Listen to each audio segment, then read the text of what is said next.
The Highbridge spans the Harlem River, connecting Highbridge Park in the Bronx to Highbridge Park in Manhattan.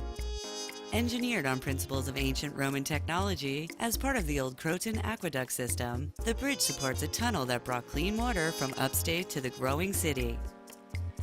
Upon completion in 1848, the bridge was heralded as the crown jewel in America's greatest triumph of civil engineering.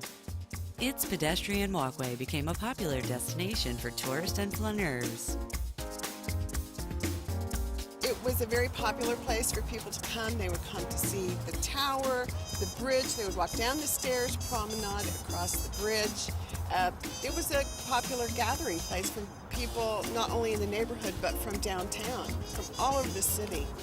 And the water tower itself, there was what is now the Highbridge swimming pool, was once a reservoir for the tower, and water was pumped up from below the bridge. There was a coal-powered pumping station that would pump water up into a huge tank in the top of the tower. And then the water would be released into pipes so that water could run up to houses that were at a higher elevation.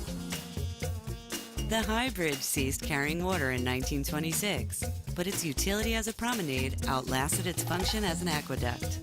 The walkway remained open for another 50 years before it was closed to the public. With the onset of the 21st century, a coalition of organizations has formed to resurrect the cultural artifact and open the bridge again. The bridge is a sign, once again, of all the things that are happening that are positive in the Bronx. In the Bronx now, we have artists, we have filmmakers, we have new housing, we have community groups, we have an environmental justice movement which is thriving. Here on the Manhattan side of the High Bridge, we have done an ecological restoration project. We planted this whole area with native plants. The landscape has taken to the native plants and just embraced them, and they thrive here. The reason this project is starting to move is really because of the community. People have come together on the Bronx side and the Manhattan side of the bridge and collectively decided that this bridge needs to be reopened. Highbridge, the entire 1,100-foot length of it was built in 1848 for under $1 million.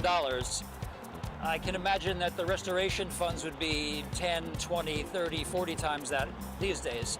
So that's going to require quite a bit of public pressure, political will, and funding.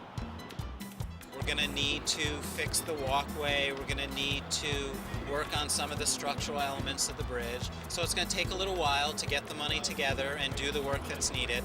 But hopefully sometime in the next 5 or 10 years, it'll happen. And when it does, it'll be a great thing for the city of New York. You can imagine people walking across this bridge, just relaxing, just looking down at our beautiful city skyline over the Harlem River, kids going over to the Highbridge pool, to the park to play baseball, visiting their friends here in the Bronx. If the Highbridge were open, we'll be dancing merengue and salsa from one end to the other. I would go to the Highbridge pool. I would definitely walk across the Highbridge instead of walking across Bronx because of the fumes from the cars and the trucks.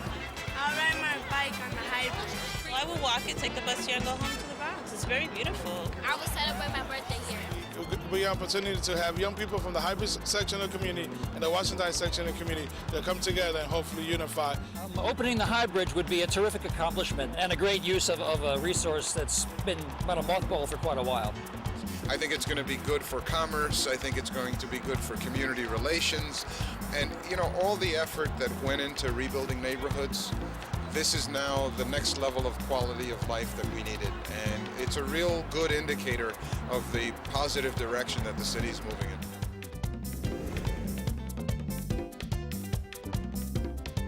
What will you do when the bridge opens? To get involved and help open the bridge, contact Partnerships for Parks.